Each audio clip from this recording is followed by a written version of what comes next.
nguur gi amul benn intérêt. tëj Wally Seck amu ci intérêt pour lan. amul benn influence de vote bu Wally Seck mën a def. amul. ah tu penses. dëgg la influence yow dafa nag yow Faramaare ni ñu ngi ci commentaire na Wally Seck ñoom xëy dañuy xataraayu léegi. dëgg bu la nekkoon Wally loolu Seck Amadou Ba la bu nekkoon loolu bu leen Wally Seck waxoon bu nekkoon dem loolu leen voté ji ñu dem voté. parti fekkee ma ci bool Youssou Ndour dootu ko defati. loolu c'est vrai. Plusieurs Sénégalais nee nañ Ngaaka Blindé un artiste comme lui ne devrait nullement consulter un Cheikh Yérim Seck ci production. après nag peut-être contenu bi xamuñu exactement parce que son bi des na leer en vrai dégg nañ ci daal ay tur yoo xam ne énuméré nañ ko. nous allons essayer maintenant de contacter ki nga xamante ni mooy Idy le manager de Ngaaka Blindé. nous avait dit que bëgg na ci wax bëgg na ci partager jox ci li nga xamante ni mooy la vraie version. beneen bi ci topp mooy. Yérim man maa ko présenté Baba parce que Yérim nag sama grand frère la man sama grand frère la parce que Baba xamul Yérim man maa présenté Baba Yérim. mais pourtant ci en direct il disait que ni son bii nii l'artiste Ngaaka Blindé moo ma koy envoyé. mais man par contre. son bi man maa ko jox Yérim. ok donc c'est toi yow yaa ko yónnee Cheikh Yérim. man maa ko jox Yérim personnellement. Macky Sall bañul saaga ku ko saaga lay bañ budul woon loolu nit dof génn dof ndey ci jeel bi ay kon waroon dugal ci réew mi 6 milliards de dollars ay nit ñu tojul fenn bañ ko dañ ko xeex lu doy waar assemblée nañu def Ami Ndiaye ñii bi te femme bi daf ko fekk mu biir ay député door ko ku ci biir réew mi di tàkk may gis booy di dee buumi di dee musuma dégg politicien bu dee. ñu dem ci beneen audio bi.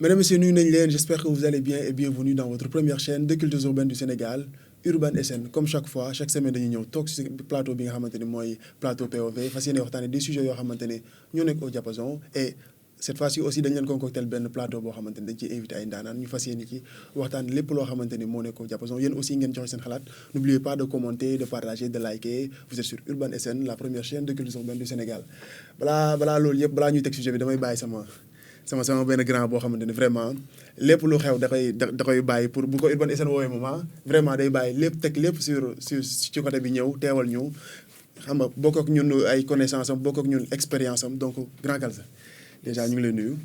jaajëf Mr Bamba maa ngi lay ziar di ziar aussi ñu ma toogal fii yëpp ci plateau bi. ici di rafetlu seen jotaay bi. c'est un plaisir pour moi. ma teew fi c'est la première fois may ñëw si cadre bi nii. mais doon naa ñëw Urban SN à plusieurs reprises quoi. c'est vrai en tout cas merci ci li nga teew suñu plateau. jërëjëf à ma gauche xam ngeen seen copain seen xarit monsieur Bamba Khadim ziar nañ la. delloo ziar Bamba. yaa ngi si jàmm. maa ngi sant bu baax di nuyu sa ñaari invité yi. grand Kalsa ak Linja Pix. nice. waaw saa yi leer nga de. waaw dafa mel ni xaalis dugg yow est-ce que jëloo ci fonds yi. kii leeram bii man bu jëlul ci fonds yi dina ma jaaxal. buñ tudd fond la gars yi bañ a dégg. gars yi mandat dafa gaaw à gauche am naa ki nga xamante ne mooy Linja Bis dañ koy bàyyi mu présenté wu moom c'est un acteur de la culture bàyyi la nga nuyoo. yes yo it's your boy Linja Beats aka Mr Linju. beatmaker technicien de son et mélomane aussi. maa ngi bëggee gars yëpp di bëggee waa Urban SN. di bëggee aussi ñoo bokkal plateau bi. ce sera un plaisir de participer ci émission bi. en tout cas dalal ak jàmm suñu plateau. comme ni ñu koy defee à chaque fois notre sujet du jour aujourd'hui dinañu waxtaan ci nga xamante ni il fait partie des ténors de cette culture. mbalaxmaan artiste compositeur Wally Seck si t'es dans une affaire boo xamante ni on parle de blanchissement de capitaux ñu ngi koy tudd ak ki nga xamante ni mooy le fils du président Grand Kalsa même si c'est vrai que ni yow tu es beaucoup plus axé sur le rap mais Wally Seck c'est un membre clé de la culture tey bu ñu ko tuddee ci bi déjà bi nga gisee information yow qu'est-ce que ça t'a fait. bon affaire bi quelquefois bon tu te dis que ben est-ce que bon benn instant nekkul. pour amuser nit ñi rek benn instant quoi parce que des figures yu mel noonu c'est des figures emblématiques nekk ci réew waxuma ne aussi lépp lu ñu def c'est valable mais nu ñu lay présenter sujet yi à chaque fois tu sens que ne benn instant la politique essaie de contrôler les choses quoi man noonu laa koy gisee parce que aussi dafa nekk sujet bi nga xamante dafa takk ci politique aspect politique te fi mu takkee ci aspect politique mooy ñi nga xamante ne kenn dénku leen woon ñoom lañ nekk di woo ba mu yemee ci acteurs politiques yi c'est pas grave mais ba mu demee bay laal ay acteurs culturels bon je me dis que affaire yi mu ngi commencé déborder quoi dépasser les bornes. Parce que ñoo ngi fàttaliku Nit Doff ak Show of the Year. À un moment donné moom aussi son implication politique. juraloon na ko ñu koy jéem a gàllankoor. ba koy tere Show of the Year. après il s'est radicalisé. dugg ci yenn débat yi. ba tey jii mën nañu wax ne am na gain de cause ci benn côté parce que amaana combat politique bu mu doon mën a gagné na ko. mais est-ce que ça l'a permis de gagner le combat culturel qu'il menait? Bien vrai que tey il gère un fonds. bi nga xamante ne c'est un fonds dédié aux cultures urbaines. Bien sûr. tey est-ce que nekkuñu di créer des gens politiquement sans le savoir. Ok da nga jàpp ni en ce moment ils sont en train juste d'amuser la galerie et que affaire bi peut-être question politique la. question politique gis naa ko ci parce que boo gisee ma def rapprochement bi ak Nit Doff. c'est parce que Nit Doff c'est un artiste. ok bu demee ba engagé wu politiquement rek c'est parce que tere nañ ko benn instant def son art comme il faut. léegi nag loolu daf lay radicaliser loo daf lay pousser si yenn yi à un moment donné ñu ngi doon wax Show of the Year am na année bi nga xamante ne Wally Seck mii tey. moom moo prêté woon main forte à Show of the Year donc c'est quelqu'un ki nga xamante ne il s'investit dans beaucoup de choses. Il est dans le social il est dans son art. et voilà kooku nag. peut-être il reviendra sur ce point mais yow est-ce que yow da nga jàpp ne affaire bi c'est instrumentalisé c'est politique est-ce que loolu nga jàpp yow. bon franchement non. li nga milliards yi dafa bëri. te ñëpp nañ ci laal. on nous parle de 125 milliards. Sénégal li fi dugg ci xaalis dafa bëri. personne n'est à l'abri. ñëpp mën nañ ci laal xaalis dafa bëri. léegi nag lenn la gis nga boo nekkee artiste. ñu xool la nga yor benn je dirais benn niveau de vie bi. ñu bëri dañuy daw ci yow pour blanchir seen xaalis. néew ma nag. Wally Seck moo def wala deful. parce que présomption d'innocence am na ci. présomption d'innocence néew ma nag moo def. néew ma tamit deful. mais le parc financier ba mu vérifier dossier bi. dafa ne tur yi apparaître Wally Seck ci la bokk. n'est-ce pas. léegi nag juge bi nag. dañuy décision moo ko am pour confirmer ne da koy maanaam dépôt wala du ko. wala mu bañ ko confirmer. léegi nag problème bi lenn la mooy. Wally Seck dina ñëwaat. dina tourner dina ñëw. bu ñëwee juge bi dina ko entendre. bu nekkee takku ci. naaj ñëpp loolu lañu bëgg. bu nekkee da ciy takk nag moom foofu la problème di am. foofu la problème di am. parce que bu nekkee da ciy takk moom mënul def lu ne lu dóor ko mandat de. loolu ça serait catastrophique. waaw lépp na cee xew de. Lindia Beats Wally Seck un acteur culturel comme lui est-ce que déjà parce que les gens ils parlaient de Wally Seck warul woon déjà nekk xarit ki nga xamante ni mooy le président. Les gens ils disaient que c'est un artiste il devrait être du côté du peuple pas di nekk ay xaritu doom président yow lan nga xalaat ci loolu. waaw bon avant tout permettez-moi ma apporter quelques éclaircissements rek si li grand bi wax. concernant kii la. vous savez la politique dafa nekk benn affaire boo xam ne. c'est là de gérer la cité mais c'est en même temps quelque chose de très dangereux. donc fu mu dugg. dina defar waaye dina yàq quoi. bien sûr maintenant concernant le cas kii la. c'est pas parce que dañ ko tere show de moo tax mu radicaliser wu. pour mën a dugg ci géopolitique bi quoi. par contre sax nekkam ci politique. moom moo indi à ce que ñu indil ay ndëgg. le fait qu'il était assez engagé ci voilà donc engagement bi moo jiitu show bi quoi. mais bon c'était une parenthèse maintenant concernant l'affaire Wally Seck. sum waa ji fii ku nekk am nga droit nekk xarit ku la neex quoi. man loolu laa gëm. c'est ma conviction. waaw man mii su ma amoon possibilité nekk xarit ak Amadou Sall. mais dama koy def tu vois. nekk xarit ak Amadou Sall aussi su ma mayoon ay privilèges man dama koy jël mais maintenant va falloir dissocier quoi ñaari affaire entre Wally Seck le pilier de la culture Wally Seck le fameux ku siiw ak Wally Seck le justiciable parce que dëkk bi ak lu ñu mën di wax dëkku justice la quoi. bien sûr tu vois bien sûr. donc on dit pas Wally moo def. on dit pas deful loolu liggéey yoon la. tu vois et aussi ñaanaluñ ko muy nekk fële di. xam nga bàyyi fi vide bi quoi. parce que moom bu fi nekkul. dinañ ko yëg. bien sûr tu vois bien sûr noonu la fa demee quoi. donc faut pendant un moment parce que maa ngi dégg ñenn. dañu am discours comme bon nguur gi bu ko laalee fii bu ko nangam sangam nii Wally Seck nangam sangam. sama bakkan laa si teg affaire yooyu noonu. man dama jàpp ne dañu war a génn si fanatisme boobu noonu quoi. ñu essayer di ko xool ko comme un justiciable. ok bu fekkee ni dafa laal 6 milliards si laal bu jaarul yoon. amul affaire bi politique la. amul affaire bi lii la amul affaire bi lii la nañu bàyyi yoon mooy décider. tu vois léegi bu fekkee tamit laalu si. ñu bàyyi ko mu dellu si ay mbokkam quoi parce que personne n'a intérêt que Wally Seck bi nekk prison. benn affaire bu moo ci apporté. li waa ji wax xam nga lan la. lu fi bàyyiwul Serigne Cheikh. bàyyi fi sëñ Moustapha Sy. bàyyi fi Ablaye Wade. bàyyi fi Sonko. du fi bàyyi Wally Seck. loolu dëgg la. est-ce que du ko fi bàyyi. ça veut dire kon da ngay cautionner loolu ñu doon def sëñ Cheikh. non ko def déedéet Sonko non du question cautionné dégg dama ne. parce que exemple boobu nga joxe. non dama ne maanaam fi may joxe mooy. soit waxuma ku def wala ñàkk def parce que yàgg nañu fi gis nit. ñu ne def na wala deful. ñu yàpp ko rek téye ko. xam nga crée yi am na fi. xam nga ba ñuy jàpp sëñ Cheikh wala Sonko ak yooyu. doon nga dégg ñuy wax injustice. dëgg la léegi boo joxee même exemple bëgg valider loolu. non te waxoo injustice ci benn instant. mais am nañ exemple bu yàggul dara rek Sidi Diop. may la ma dara Sidi Diop rek c'est un exemple. may la ma leeral bien foofu. sûr avec le cas de sa voiture. may la ma leeral foofu. vas-y éclaircis. waxuma ni dafa def moo tax ñu tëj ko wala deful pour tax ñu tëj ko. dama ne justice tëj na fi ku ne. ok pas justice sax mais dëgg ne nguur gi man état. tëj na fi ku ne. Très bien. état tëj na fi ku ne. je pense donc que tëj Wally Seck. je pense que non def parce que kii dafa je ne. pense que defal nga ko passe décisif parce que moom lim moo bi mu doon recherché. genre li nga ko waxoon ni genre da nga ne état. da nga ne justice ba pare après nag nga ne indi état. dama ne état dana boo waxee loolu moom. genre ça kay. lui permet d'argumenter sur angle bi nga xam ne moom la doon wax. État mooy que yow da nga jàpp ni lii nii. c'est purement politique. en effet en effet. donc tu valides. loolu laa dëggal parce que Sénégal politique moo ko mës a doxal. parce que yaa ngi ci position boo xamante ni beaucoup de fans se disent que oui c'est politique li mu nekk xam na nga xarit Amadou Sall. xam nga mbir bu amee démb. ñu ne nangam la. bu feeñee tey aussi dañu ne nangam boobu la. parce que gis nga Wally Seck suñ ko toppee. te dénkuñu ko dara. ci ay milliards yi nga xamante ne daa am ñu ko dénkoon. te ñooñu ñu ko dénkoon déggooñu woo leen. ça veut dire que y a problème.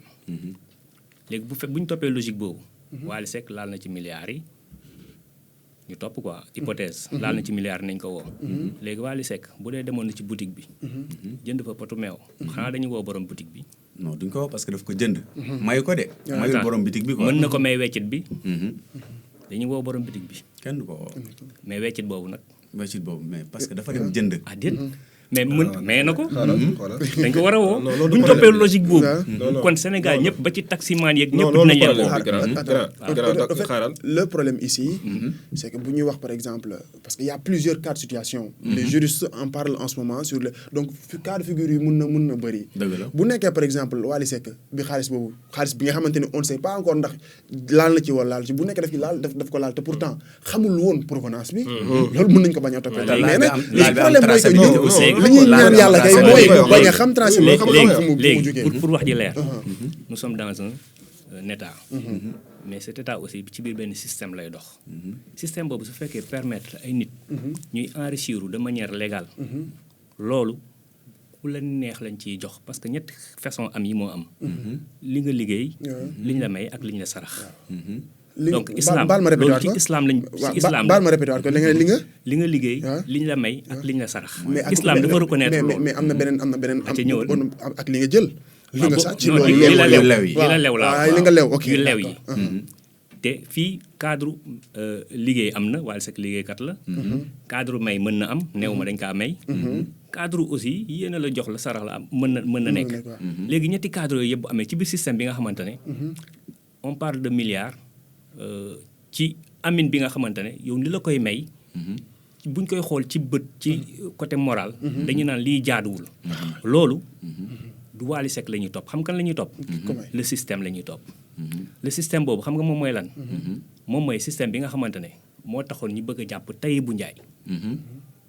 pourquoi parce que dafa nekk impôt et domaine. am possibilité am ay milliards. ci ay règles yi nga xamante ne waa impôt et domaine yëpp am nañ ko. ñoom ñëpp ci seen ay commission yi nga xamante ne ak ay fonds communs. yi ñuy jëlee foofu mën a nekk ay milliardaires. ñu ngi fii ñoom ñëpp ne xaas. séddoo nañ suuf sépp. ñoom impôt et domaine tey jii ñoom ñoo moom Sénégal. bañ na ko. ils ont toutes les informations sur les personnes. mais ñoom seen information yi ñu yoral seen bopp. tey ku mel ni Mame Boye Diao. instant bi son parti politique. kii nañ ko valider nañ ko. ndax dafa am lu mu leen xamal. tax moom ñu yëkkati woon dossier am. teewaat ko. wala Wally Seck c'est quelqu'un ki nga xamante ne c'est un peut-être mën na am benn influence wala benn pouvoir nañ ko jéem a téye balaa mu ñu yàq. L'orientation du grand est très très claire moom il nous parle de benn instrumentalisation politique purement politique. question la de boo ma tontoo lu leer rek ma jëlaat. barki Demba Ndiaye dañ toog fii. Wally Seck ñu ne ko yow de Diomaye sa xarit la. donc am na benn affinité bu mu ak Diomaye. te moom tamit weddiwu waaw n'est-ce pas. ñu ne ko yow Diomaye sa xarit la kenn doon affaire yooyu di ko tooñee quoi. waaw n'est-ce pas. nguur gi amul benn intérêt. tëj Wally Seck amu ci intérêt pour lan. amul benn influence de vote bu Wally Seck mën a def. amul. ah tu penses. dëgg la influence yow dama nag yow Wally ñu ngi ci commentaire na Wally Seck xëy dañuy xataraayu léegi dëgg bu la nekkoon Wally Seck Amadou Ba la bu nekkoon loolu bu leen Wally Seck waxoon bu nekkoon dem loolu leen voté ji ñu dem voté parti fekkee ma ci bool Youssou Ndour dootu ko defati. loolu c'est vrai. fekkee ma ci bool Loolu c'est Youssou Ndour vrai. dootu ko defati. Wally Seck amul kenn ku mën a jël micro am xëy suba ne votal leen diw gars yi voté ko amul. amul benn intérêt bu Wally Seck mën a. amul benn influence bu Wally Seck mën a def ci nguur gi. ba nguur gi dem jàpp ko ne kii menace wala yooyu. lenn la. dañoo def ay transaction xaalis boo xam ne c'est illégal. xam nga. mu jaar ci ay compte du Wally Seck kase si 6 personnes la jaar xaw ma 7 personnes. plusieurs personnes citées dans ce Wally Seck apparaître ci. procureur parc bu nekk parquet financier demandé à juge bi mu def mandat dépôt. juge bi confirmé gul. lenn la. juge bi mën na ko woo. Wally Seck bu indi ay preuve am ne carrément lii taxuma ci. mais ban intérêt la ñu am pour jàpp. mais loolu ku mu nekkoon tey ñu woo ko. 6 personnes yooyu du Wally Seck 6 personnes yooyu dina leen woo. loolu ku mu nekkoon parce que affaire bi du ay 1000 francs 2000 de. 125 milliards la maanaam. xaalisu FDCU 125 ans. Ça doit être clair, on doit... Ça veut dire que fii ak 125 ans FDCU di évoluer. fii xaalis FDCU 125 ans loolu lañ jël mu jaar ci ay comptes. L'évolution moom c'est un devoir pour FDCU. Est-ce que tamit du ñu may par exemple benn angle boo xamante ne dañ ko ci nangu les grands parce que beaucoup de gens ñu ngi soulever loolu ñu ne kat le fait que Wally Seck n'a pas été du côté du peuple à un certain moment les gens c'est ce qu'ils soulèvent. Il a été du côté d'Amadou Sall d'une certaine manière.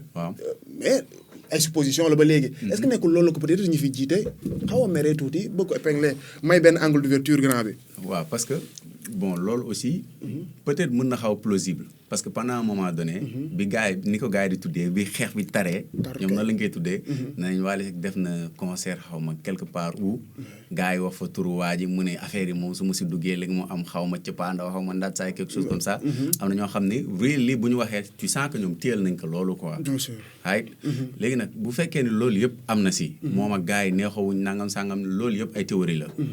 mais man li ma leer ba leer mooy bu fekkoon laalee wu si 15. kenn du si tudd turam kenn du ko woo. y a beaucoup d'artistes au Sénégal ah. du Wally Seck kese mooy artiste Sénégal. bien sûr tu vois. bien sûr donc bu fekkul woon par exemple topp nañ muuni bi di ko topp mu am traçabilité. ba mu laal fenn ci. Wally man gëw ma ne dinañ ko tudd parce que man tamit loolu laa jàpp quoi gëw ma ni gars yi am nañ benn intérêt ciblé benn gars yi ni kii kat non faudra ñu sàkkal ko pexe quoi parce que nangam sangam tu vois donc man loolu moo si sama gis-gis loolu mooy sa position quoi grand bi beaucoup de gens se posent une question mooy que parce que quand on parle d'argent quand on parle de 125 milliards nga cité maintenant on doit questionner day commencer ubbeeku gars yi naan waaye les gens se posent est-ce que Wally Seck ak train de vie bi mu am est-ce que nekkul ni dafa laal benn somme ci peut-être ci ñi fi nekkoon et cetera parce qu'ils se disent que ni y a Youssou Ndour y a keneen ak keneen mais train de vie Wally Seck c'est différent des autres artistes c'est qu'il dépense beaucoup d'argent avec sa voiture ses voyages et cetera on se demande est-ce que musique bi réellement di mën na ko apporter lu mu mën a defee loolu yëpp. musique bi mën na apporter lu ëpp loolu. waaye niveau bu mu nekk. musique bi mën na apporter lu ko ëpp parce que. bu fekkante ne dañuy jël référence ci industrie musicale nu muy doxee fii Sénégal suñu xamee américains yi c'est à travers ces fenêtres culturelles américains yi mosuñu ñu braqué goon mais tey ñun dañ bëgg mel comme américains yi pourquoi parce que ñoom ñiy def musique si ñoom ñiy def art si ñoom dañ ciy génn quoi financièrement dañuy indépendant dañuy nekk ay mastodonte dañuy taxaw léegi loolu ci cadre boobu noonu adduna bi ni muy doxee ak norme et tout nga génnee jaay disque mën a def nekk disque d'or nekk ci kii plateforme yi. Bien sûr. sa say son di dox. ngay am ay partenaires publicité yi et cetera. mais tu gagnes beaucoup d'argent. léegi nag man dama naan tey bu ñu waxtaanee artiste rek. c'est parce que artiste bu feebar la bu ñu war a kettal. c'est parce que artiste bu ñu jéggi ci ay faits divers. wala ci faits yu mel nii. et pourtant artistes yooyu lu leen mën a yóbbu ci loolu rek moom mooy ñàkk politique bi nga xamante ne moom moo leen war a encadrer. ba ñoom ñu dund ci seen art. tey l'État devrait penser à comment maanaam rendre plus accessible cette chose-là. par rapport à l'autonomie et l'autodétermination des artistes pour ñoom ñu mën a exister mën a aussi contribuer ci seen dëkk ci par rapport ak loolu ñuy gagner ci seen art parce que visibilité bi moo leen ko may. gis nga Vayde yi Inde la jóge ba muy ñëw Sénégal gis nga nu ñu ko toppee. ñaata sponsor ñoo ci dugg. ñoo ci dugal seen xaalis. kon un artiste mën na xëy un jour signer un contrat bi nga xam da koy rapporter des milliards. comme footballeur bi nu mu koy signer. parce que culture facteur de développement. voilà tey artiste bi moom moo gën a placé. pour am alal que politicien bi mais. c'est l'inverse. mooy li ma leen wax sànq. système bi nga xamante ne mooy permettre politicien muy am alal bu toll noonu. ba ëllëg ak si biir moom mën na nekk fan sa artiste bi. yëkkati ay alal yu bari jox ko. mais artiste bi day jël. parce que politicien bi nu mu ko amee. c'est normal comme nu ma ko waxee sànq même bu dul politicien bi sax les fonctionnaires ak seen fonds communs yu ñuy am. nekk ay milliardaires mën nga dem concert battre fa 1 milliard wala nga kontaan maye fa benn chèque. léegi loolu ngay maye. te muy jóge ci keesu réew mi de manière légale. pourquoi ba muy jóge ci keesu réew mi nekk de manière légale yow ba nga koy jot mu bëgg a nekk lu illégal. loolu war nañ ci xoolaat bu baax a baax parce que caisse noire am na ba tey. bien sûr. commission am na ba tey. bien sûr. maanaam man mun naa dox benn marché bi nga xamante ne état daf siy gagné. bien sûr. mais maa indi partenaire bi. mais dama siy jot sama commission c'est légal. boo paree bu la mais neexee ëllëg si biir mu nekk ñu xool mu nekk des milliards et des milliards. xooluñu man opportunité bu ma indil sama réew. ñu bëgg maa topp parce que yor naa milliard xanaa sénégalais bi warul am milliard. américain bi mën na am milliard. européen bi war na am milliard. mais Sénégal dafa war a des pauvres misérables. non loolu esprit bu état d'esprit boobu ci war a jógee quoi. mais bu ñu xoolee seuil de pauvreté les gens pourquoi ils parlent de ça parce que ñu xool seuil de pauvreté bi. est-ce que ñoo xamante ne vraiment ils sont ci benn environnement boo xamante ni ils s'en sortent pas. et on parle de benn groupe de personnes boo xamante ni genre ils parlent de milliards. comme si mburoog ton la. tu comprends et ça ouais, vas-y on te laisse terminer sur ce point avant ñu jàll ci beneen point fenn d'accord naa ak moom mooy artiste bi moo gën a mieux placé pour am xaalis. bien sûr bien sûr. ok parce que fii boo xoolee salaire yu gën a baax ministres yi la. ça varie ay 5 à 10 millions et consorts ok. Youssou Ndour am na fi milliard. kenn mësoo dégg mu wax ko. kenn mësu poser la question ne la Youssou Ndour fan la war a mën a jëlee xaalisam bi. et selon toi pourquoi les gens se posent la question sur Wally Seck. te pourtant gis nañ parce que xam nga Youssou Ndour lan la. gis nañ quelque chose boo xam ne nii. def na fi L'Obs bi def ay 50 000 exemplaires par jour di ko jaay. GFM def na fi waaw GFM. mooy télé beeg rajo beeg consort n'est-ce pas. mais musique Sénégal. pour dire vrai musique Sénégal. amul benn rentable boo xam ne nii ba musiciens yi mën a am benn niveau de vie bi nañu wax dëgg otin kaay CD dañ koy pirate. direct. YouTube. gars yi duñu jënd yëre premium. non. dañuy ñëw déglu ma gis benn sama copain fee. envoyé ma son bi. nangam jaar ci application streaming demeewul noonu. duñu streamer wala streaming gratuit lu ñuy jël. suñ pouvoir d'achat demeewul noonu. nous sommes partie des 25 les plus pauvres. donc amul benn artiste mënul gérer benn profit bi fii nii Sénégal musique bi la wax. ba mën a am atteindre niveau de vie bi lenn mën a nekk mën nga am sa yeneen business. ok Youssou Ndour milliard mën nga am sa yeneen business yoo xam ne nii si ngay investir mu jël la dara. bien sûr mais musique bi musique bi Sénégal fii. boo defee calcul na ñëpp def calcul. amul benn rentabilité bu la mën mais fii lu ñu fi tëgg yan saa la fi gën a mag Dakar Arena. ñaata place la 15000 places xaw ma. 18000 places. Vogue. Vogue mën na jël 1000 personnes yow xam entourage Wally Seck bu duggee rek Vogue fees na. n'est-ce pas. Vogue moo fi nekk ak yenn mooy ay boîte la sax loolu ay boîte yu ndaw ñoo fi nekk. amul benn salle bu mën a def fii kenn mësul fees 62000 places amul nga def entrée 10 000 62000 places Sénégal amul. stade Léopold Sédar kenn mësu ko feesal fii. amul te loolu bu nga defee chaque at lañ koy def si fees la Wally Seck tëgg te gis nga seet lu mu toll. gis nga keroog lu mu toll. loolu at ba at lañ koy def tournée yi at ba at la koy def. donc amul benn rentabilité boo xam ne suñu artiste am nañ ko nañ ko wax léegi nag niveau de vie bi niveau de vie bi ñu dund nag léegi en tout cas bi ñu wan ñun ñu koy gis peut-être mën na nekk leneen mais man gëwuma ne musique bi mooy di générer moo ko may peut-être il a des entreprises et que connaissance yu mu am la ce sujet est très intéressant et on vous demande à vous yi nga xamante ne yéen ñu seetaan de donner vos avis sur commentaires yi si vous avez des questions aussi posez leen ko et avant d'oublier si vous avez aussi des sujets yoo xamante ne bëgg ngeen ñu waxtaan ci faut tout le temps ñu ngeen taggee ñu soit sur Instagram wala ngeen envoyer ñu des messages tout ce que vous voulez notre deuxième sujet aujourd'hui va porter sur le cas de Ngaaka Blindé Cheikh Yérim Seck souvent entendu si ay affaire yoo xamante ne c'est assez controversé ñu gis ko Sen TV mu daal di def mu doon waxtaanee ci benn œuvre boo xamante ne publié na ko mais benn chapitre am bu mu doon expliqué mu daal teg benn son boo xamante ne Ngaaka Blindé moo ko def coow li ne court sur les réseaux sociaux ci grand bi laay ñëwaat Ngaaka Blindé un artiste aussi confirmé et on voit qu'il a benn certain rapprochement ak ki nga xamante ne mooy Cheikh Yérim Seck déjà qu'est-ce que t'en penses ci loolu noonu. bon dama jàpp ne ñun ñu ngi dem vers bi pente dangereuse quoi. on t'écoute. su fekkante ne dañuy bëgg nit ku nekk. ñu xoolal la ki ngay àndal ki ngay waxtaanal. mais loolu ça devient dangereux. parce que man Sénégal boobu xaw ma ko woon quoi. on est libre de s'associer avec qui on veut.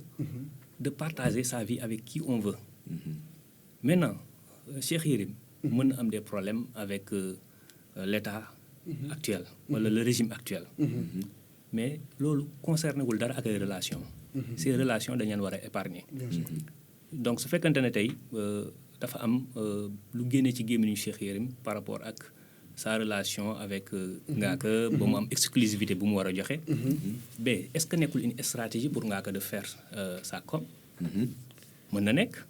mais est-ce que parce que tey tout le monde en parle.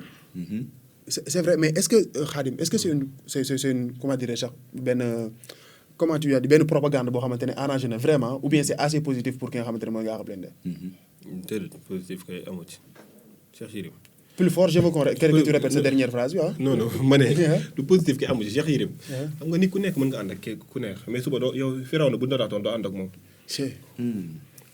non never. nit ku nekk mën nga ànd ak ku la neex. mais Firawna bu dundaatoon tey doo ànd ak moom. non never. ah c'est vrai. Lindia qu'est-ce que t'en penses ci point boobu. alors man damay abonder tuuti fii grand bi commencé mooy maanaam Ngaaka Blindé il est libre de s'associer wala mu xamante wala mu def sanam envoyé ko qui il veut quoi. waaw mu nekk un Cheikh Yérim Seck mu nekk un Macky Sall mu nekk un Sonko. am na droit def aaram nu mu ko déggee.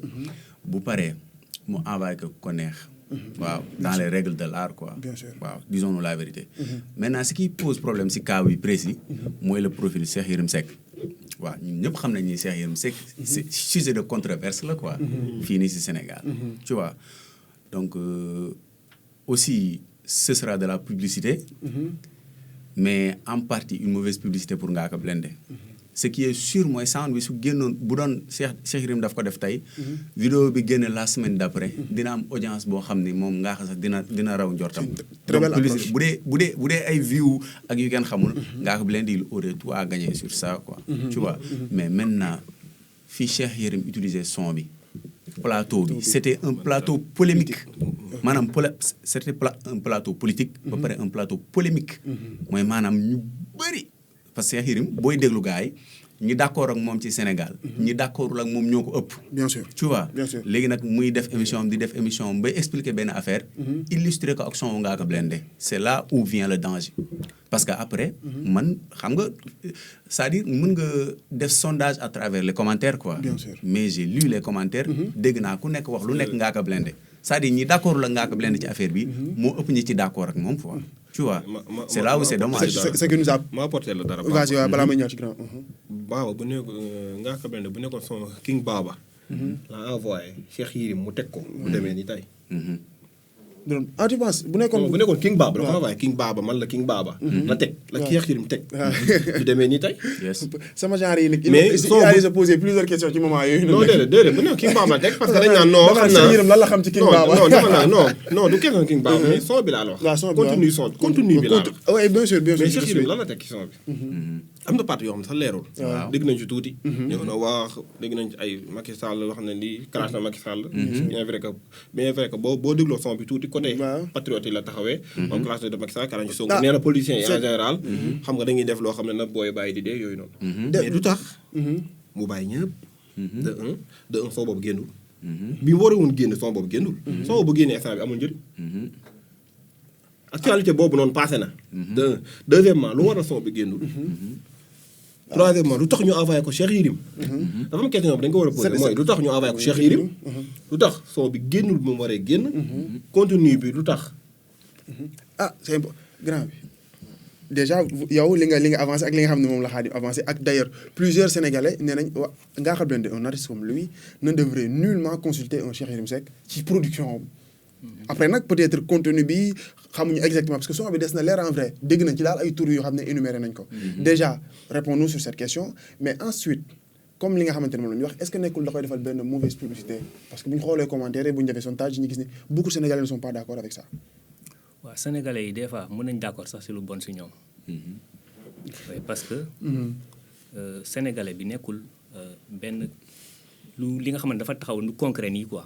Le sénégalais c'est vague comme sànq ñu ngi wax le peuple. naan jamono boobu il n'a pas choisi d'être avec le peuple. kon léegi le peuple a migré de la rue vers le palais. parce que tey ñi nekkoon ci rue bi ñu ne ñoo nekk ak peuple tey ñoo nekk palais. kon tey boo àndee ak ñoom. c'est parce que le peuple a rejoint le palais ou bien. ah c'est une grande interrogation. donc benn instant yenn wax yi dañ koy wax nii rek. pour voilà pour jàll quoi. mais en réalité wax yooyu amul contenu quoi. boo ci duggee sénégalais bi le peuple et cetera. léegi Cheikh Yérim mën nga bañ a d'accord ak moom ci lu nekk. mais il est libre de déglu taasu. taaxuraan. rap et cetera man su doon sama sago. dañuy xëy dégg ñu ne Diomaye déglu na son Ngaaka bi. oui. parce que Ngaaka c'est un artiste sénégalais. que les Sénégalais doivent consommer et Diomaye est un Sénégalais. le président Diomaye. donc pourquoi donc ñuy xool ci biir Sénégalais yi segg ak seen. ki Ngaaka war a jox son ak ku mu warul jox son. loolu c'est problématique te instant bii man loolu laa leen wax loolu moo ma jaaxal ci biir Sénégal. pourquoi ñu am cet état d'esprit de division de deux Sénégal. On a une devise un peuple un but une foi. bu ñu waree politique nañ politique. mais bu ñu waree def musique aussi nañ def musique mais quelquefois aussi. musique bi dafa am ay thèmes yuñ ci aborder. et ces thèmes aussi ne sont pas interdits. mën nga wax ci religion. mën nga wax ci politique mën nga wax ci économie. mën nga wax ci fun mën nga wax ci lu la neex. bien sûr bien sûr. mais à partir de là. léegi pourquoi ñu war a am ay censeurs. surtout censeurs yi nekk des. nit yi nga xamante ne ci politique la ñeen xam. ñu war a toog tey. naan noo diw warul déglu son. diw dafa war a concert ñu ne noonu nañ boycotté concert bi. diw war a def lamb ñu ne noonu nañ boycotté lamb bi pourquoi parce que moom ànd ak ñun ñee la ànd. mais loolu ça devient très grave. il faut savoir que les gens ils savaient que ni. Sénégalais xamoon nañ nous allons poser ces sujets-là. sur la table et en discuter parce que ici c'est POV. Yes. tout ce qui est actualité tout ce qui touche li nga xamante ni mooy culture urbaine dañ koy waxtaanee. et l'entourage de Ngaaka Blindé comme ni ko Sénégalais xamee comme xam nañ loolu ils ont dit que ils vont appeler. Bamba POV pour qu'ils puissent en discuter ñoom aussi ñu jox ci seen xalaat. nous allons essayer maintenant de contacter ki nga xamante ni mooy Idi le manager de Ngaaka Blindé. il nous avait dit que bëgg na ci partager jox ci li nga xamante ni mooy la vraie version. ñun ñu déglu ko mu wax ñu xalaatam on va vraiment lui poser nos questions nañ ko jéem a contacter déjà. Idi yaa ngi en direct sur Urban SN ak Bamba. waaye Bamba naka mu. mbaa yaa ngi ci jàmm bu baax a baax.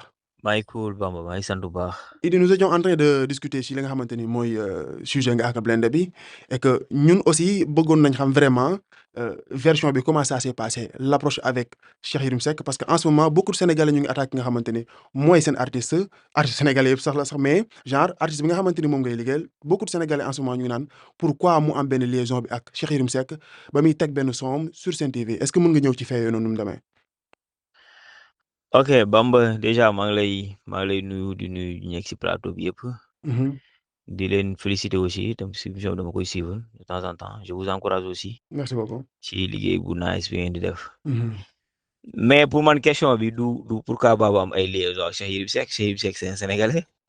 Baba mun na am relation ak Cheikh Yérim Seck comme nu mu amee relation ak Demba Pathé ou keneen ak keneen. bien sûr.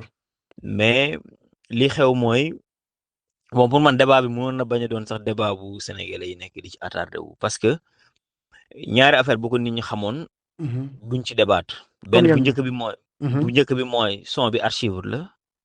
archive mooy son boo xam si actualité la woon il y a 3 ans ci ginnaaw. Ah bon? son bi waaye son bi actualité la woon mais ku déglu son bi mooy li ma lay wax mooy ñaari affaire yi xam bu ko Sénégalais xamoon moo nañ bañ a am débat bii nii di ci attardé wu ñaari mooy. ku déglu woon fond son bi. di nga xam ni son bi actualité bu romb la. donc doo nekk sax di discuter ci son bi parce que son bi. 3e mandat wu Macky Sall lay wax. ok. son bi booyu doon dee ñu leen di gis ñuy dee comme ay mouche la woon loolu la doon wax. d'accord. son bi ne quitte pas une minute. son bi ci loolu la doon wax son bi ci parlement bi ni mu meloon. dem ba seen parlement bi am ay xeex ci loolu la doon wax. son bi première séjour Nick Doff prison la doon wax genre il se disait que Macky Sall bañul ku saaga ku ko saaga lay bañ sinon Nick Doff du nekk ci kaso Dof Ndeye nekk ci biti. te daa mel ni yónnee nga ma audio yi sur WhatsApp léegi. waaw am na ay temps fort yu ma leen si capturer pour ngeen comprendre contenu bi lan la. bien sûr. beneen bi ci topp mooy. Yirim man maa ko présenté Baba parce que Yirim nag sama grand frère la man sama grand frère la parce que Baba xamul Yirim man maa présenté Baba Yirim. mais pourtant ci en direct il disait que ni son bii nii l'artiste Ngaaka Blindé moo ma koy envoyé. waaw loolu laa dégg moom ci loolu laa bëgg a dellusiwaat quoi man Baba man maa ko présenté Yirim. man Yirim sama grand frère la ñoo bokk dëkk Louga sama grand la quoi comme parlons du grand frère le vrai sens du mot sama grand la. ok dañuy seq lu bëri ci àdduna man maa présenté Baba Yirim. donc Baba nag comme sénégalais yëpp comme tey jii nu mu ko mënoon a defee xëy gis actualité mu am ci un mot à dire mu bind son wax ci actualité. son Baba daf ko bind il y a 3 ans si ginnaaw. bi mu ko bindee ci temps fort yi mu ko bindee woon. actualité comme actualité politique ni muy demee temps bi dafa gaaw day dem vite fait. bien sûr.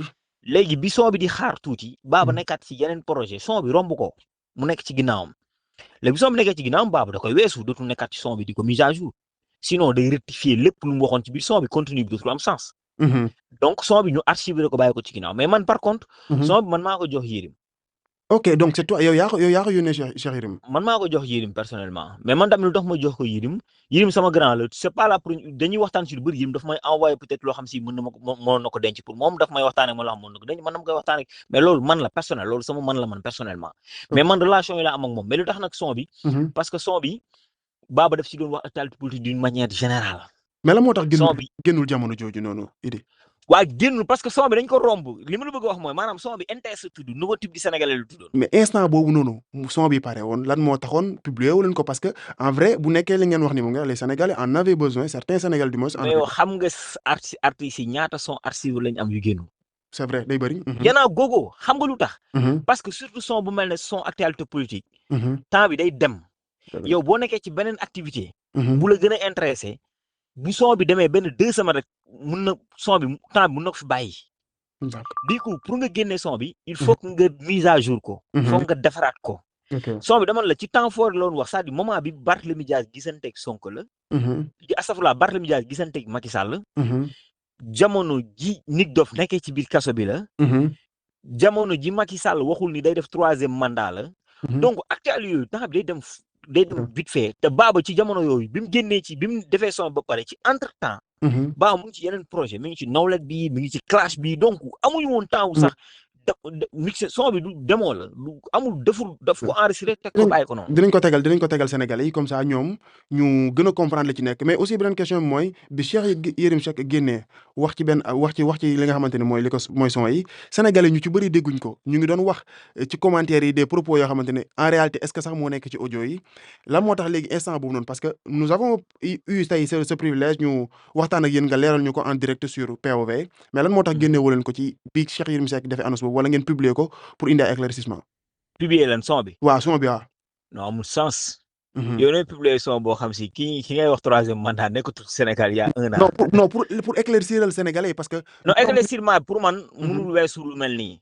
te on a eu l'occasion d'en parler laaj ngeen ma. bien sûr wax naa leen ci wax naa leen ci par rapport ak son bi li tax mu yegg ci loxo Yim Seck Bien wax naa leen son bi contenu bi nekk ci biir son bi donc pour man c'est le plus important mais par contre dafa am lu am solo lu xam ci Sénégal dañ koy dund mooy li di wax naan gars yi du parfois du ñu déglu pour dégg dañuy déglu pour xool lu ci sikk mais dëgg la nit ñi dégluwuñu sax contenu bi parce que bu ñu dégluwoon contenu bi débat bi ñuy def ni yëpp duñ ko ci def mais dégluwuñ contenu peut-être aussi son bi ni mu nekk demoo moo tax nit ñi leeru seen nopp beneen bi des mooy dafa am ay nit ñoo xam si ils sont mal intentionnés c'est-à-dire si seen biir wax c'est-à-dire dañoo bëgg a jël Ngaaka di ko takkal ko benn étiquette comme li ñu am habitude di ko def que artiste politicien la artiste nangam sangam te ñoom majeure partie bi ñu koy def ñu koy ñuy sumb coow li ñoom li ñu am privilège yu ñu am ci état wala lu ñu mës a dund ci état Ngaaka mosu ko am c'est vrai tu vois ce que je veux dire donc mais acharnement la bu ñu def ça date pas d'aujourd'hui c'est depuis donc Baba du nekk fi après aussi di génn aussi man maa ne woon rek quand j'ai eu l'occasion su ma amee occasion wax ci dinaa ci wax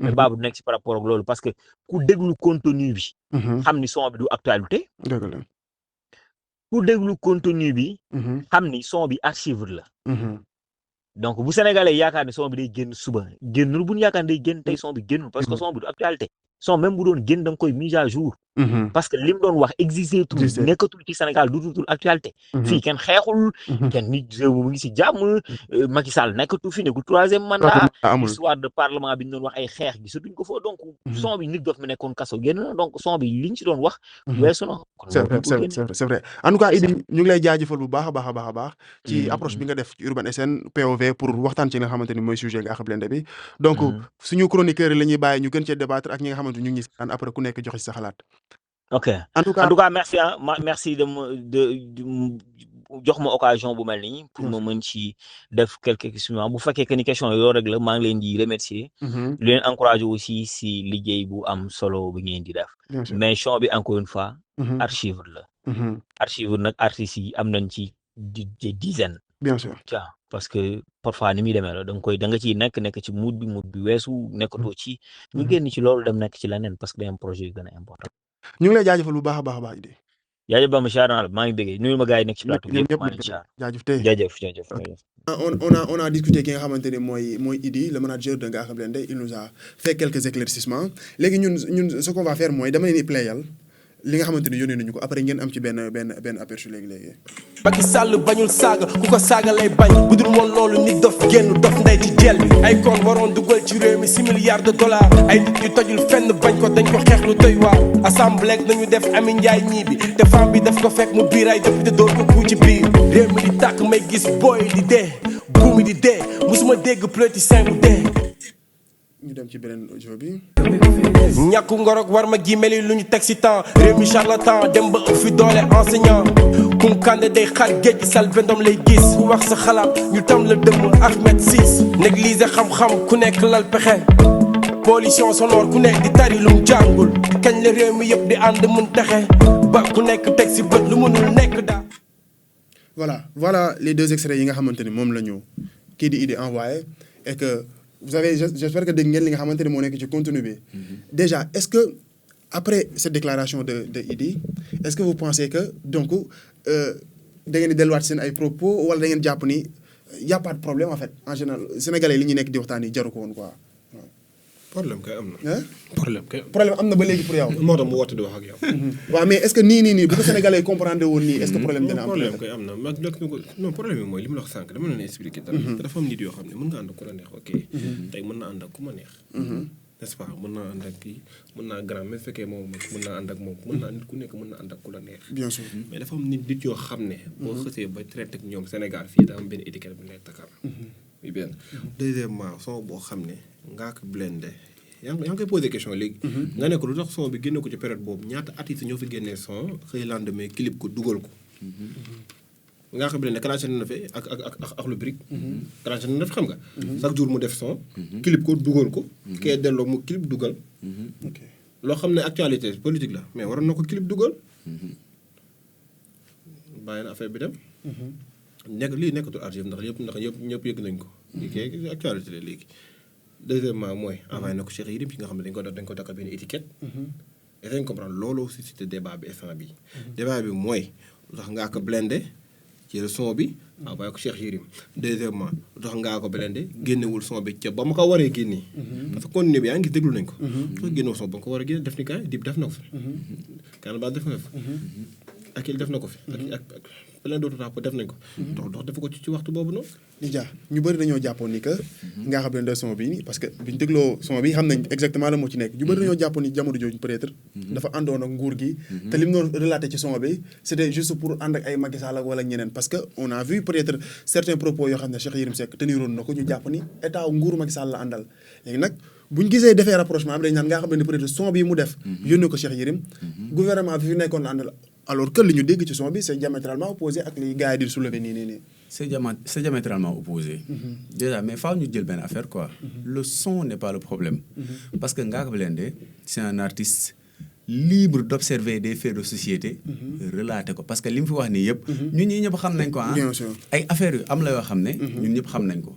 Donc le problème c'est pas le son, c'est pas un Ngaaka Blindé qui le dit. mën naa ni sax en partie c'est le problème c'est pas Cheikh Yérim Seck mais fa ko Cheikh Yérim Seck dugal loolu mooy wax ji. maanaam dafa dem ci benn émission boo xam ne c'est une émission polémique politique mais polémique dem ci télé déjà boo xam ne télé boo xam ne tamit télé wu controverse la Sen TV xam ne ñun ñëpp li ñu fay wax tu vois mu def benn émission di régler ay comptes di wax day mel ne dafa jël son Ngaaka Blindé bi def ko yat dóor ko ci kaw ñenn c'est là où ça devient dangereux waaw parce que ça c'est-à-dire bu ñu wax affaire bii nii suñ ko leeral ba mu leer ça peut sérieusement nuire carrière u Ngaaka Blindé te ñun ñëpp du loolu lañ siy seet quoi tu vois donc nag que Yérim am son bi que mu envoyé ko Yérim que mu xaritoo ak Yérim que Yérim di déglu soundam que Yérim di ko snap loolu yëpp ça pose pas problème mais fa mu dugalee son bi si biir émission bi ça devrait être l'une des questions qu'on aurait pu aussi lui poser peut-être mooy ins bi nii quelles sont les relations bi nga xamante ne am nañ ko ak Cheikh Yérim est-ce que sax tàggu woon na leen loolu c'était une question pertinente parce que tamit bon les relations ak loolu vie privée wu baaba la quoi mais am na ñenn sax ñuy spéculer ñenn nee nañ Cheikh Yérim est-ce que nekkul moo bind son bi jox Ngaaka mu parfaire ñenn ñi est-ce que nee nañ est-ce que nekkul Cheikh Yérim moo produire moo jënd son bi mais yooyu yëpp c'est des spéculations mais comme manager bi leeral na man li ma doon gën a bëgg daal mooy ñu lem loolu noonu yëpp teg xam ne lu jàll la jàll si beneen affaire quoi nekk si l'essentiel bañ see polémiquer qu'est-ce que tu en dis bon comme li ñuy wax tunga ne du teew nii ne talent bon li fi manager bi wax moom mooy le principal concerné donc lépp damaa jàpp ne sax si moom la waroon yem quoi ça ne devrait même pas être l'artiste dans ce sujet-là parce que moom ni mu waxee moom moo jël ay responsabilités mu joxe ko te yàgg na partager ak moom ay mbir donc kon ñoom la quoi quant à nag Cheikh Yérim dafa bëgg jël son bi def ko yat bu dee loolu la ma xam ne kon yat bu amul benn kii la effet la quoi parce que yat bi saful bu dee yat bi la bëgg a dóor nguur gi parce que liñ fi déglu nii bu ko dóoree nguur gi du saf on connaît Cheikh Yérim mais saful mais kon loolu aussi dama jàpp ne ay vue de l'esprit la rek benn instant dem nañu en aventure alors que du woon loolu nañu reconnaître aussi ñu reconnaître ne que ne peut-être dañoo dem en besogne interpréter affaires yi mais affaire yi ndekati nii la demee ñu jàll si leneen quoi mais bu ma waxee yat aussi c'est pas parce que c'est-à-dire li ma wax leer na quoi que Cheikh Yérim dafa toog ci émission di régler ay comptes am ñi mu tudd bëri naa waaw autrement mais son bi moom mënul régler compte moom peut-être ci yeneen wax yi mu doon wax mu ngi régler ay compte mais son bi mënu ko régler compte mais loolu la def mais son bi mënu ko loolu la def man pour man problème bi leen gis nga problème bi mooy manager bi nga koy wax léegi dugal na ko ok déglu nañ ko ñëpp déglu nañ la ñoo xam ne xaw na ci déglu nañ ci tuuti affaire bi keroog la mais problème bi mooy xam nga lu may wax lan la Ngaaka Blindé amul problème mu def son amul problème mu génnee clip n'est-ce pas amul problème fu mu clipé lu tax son bi mu ko prisé ca booba bi sa ko def son ca booba génnewu ko ca booba en tout cas nous avons eu li nga xamante ne mooy l'intervention de son manager Idi et yéen sénégalais yi nga xamante ne yéen a ñu seetaan vous aussi vous pouvez donner vos avis par rapport ak sujet yi nga xamante ne waxtaan nañu ko fi xam naa suñu temps mu ñuy dab dañuy bàyyi ku nekk tàggatoo après ma tàggatoo sama gars et vous rappelez aussi que cette émission a été assez spéciale moo tax on n'a pas accepté yenn artistes yoo xam ne ils voulaient vraiment venir sachez toujours que ni si vous voulez communiquer sur vos activités sur vos projets contactez-nous sur Instagram ou bien sur le numéro commercial bi nga xamante ne moo nekk ci suuf on va en discuter ñu bàyyi la nga tàggatoo grand bi Et machallah, ni toujours c'est très bien de parler des choses, ça permet d'avoir la lumière sur les sujets yi nga xamante ne bon mënoon nañu ko traiter ci beneen yeneen plateau yi nga xamante ne ñi koy wax duñu maîtriser quoi mais ñun c'est notre domaine kon buñ ci waxee amaana suñu voix moom war a nekk voix yu nit ñi war a déglu ñun waruñu topp influence lii daw ci réseau yi parce que les réseaux dafa am benn dictat dafa am nit ñi nga xamante ne bon dañ leen di fay sax pour ñuy surveiller lu ñu jàpp ne lii war na mën a riir jëm fii rek noonu nañ ko intercepter bu dee artiste la hop ñu collé ko sànq yaa ngi wax étiquette bon étiquette nekkul si nit étiquette ci yére lay nekk bu ñu demee way tappal nit étiquette ñu koy tapp ñooy problème bi mais pas nit ki quoi donc nit ki da ngay wax si moom li nga xamante ne moo nekk ci moom mais bul ko créer donc artiste am na vie privée am na vie publique mais quelquefois toutes les deux vies se retrouvent sur la place publique et on est obligé d'en parler et bu ñu ciy wax aussi nañ ci waslu àq rek parce que ñun ñëpp kenn ku si nekk mën nañu wax ne boo bëggee gis sa bopp rek xoolal sa morom parce que benn instant peut-être yaa ngi jugé nit yow leer na ki ngay jugé gënoo ko mais parce que moom la yàlla exposé nga waroon jàng ci loolu xam ne yow ak moom su ngeen deful fusion nekk benn yow doo mucc moom du mucc parce que li ngeen war a ànd réussir ko doo leen ko ànd da ngeen nekk di perdre seen temps ci ay opposition xeex xëcc ci ay futilité en quelque sorte te finalement li ngeen waroon bokk la te mën ko bokk te mu doy leen sëkk mais finalement yéen ñaar ñëpp ay ñàkk élection yi nii ñu ngi wax waxu dialogue jégalu temps bi d'accord comme dialogue bi ñuy wax moom mooy li ñu nekk di def nekk foog ñuy waxtaan dialogue waroon na am démb ñu daw ko tey aussi dialogue war na am ñu daw ko pourquoi ñu koy daw parce que c'est des dialogues politiques il faut créer des dialogues citoyens merci en tout cas pour ce message ñu lay jaajëfal bu baax a baax grand Kalza Xaadim ñu bàyyi la nga tàggatoo merci beaucoup Bamba di la remercier di remercier mu ñaari gars yi ñëw ci plateau bi rafetlu émission bi aca kontaan na ci yow li njaa wis ñu bàyyi la nga tàggatoo yow tamit waaw maa ngi leen di remercier Urban SN aussi di remercier grand Kalz ak humilité am ak xam-xamam bu bari xam nga di remercier yéen ñi may invité aussi di remercier sama gars yi di leen bëggee waa Energy Music Row Beat ak gars yëpp yaa ma gën a xam c'était POV voilà merci beaucoup en tout cas yéen ñi nga xamante ne yéen ñu seetaan donnez vos avis comme li ma koy waxee rek ci commentaire yi et que tâchez aussi bu nekkee yéen a gis lii nii li nga xamante ni mooy ci réseaux sociaux yi ngeen dem sur YouTube vous suivez l'intégrale de l'émission parce que am na ci solo bu baax a baax a baax di bëggee équipe technique bi di bëggee di leen bëggee yéen nga xamante yéen a ñëw ci plateau bi di remercier bu baax a baax a baax di bëggee waa boutique ba team local maa ngi leen di ziar bu baax a baax a baax gars yi di leen jox rendez-vous ci beneen POV ak Bamba au revoir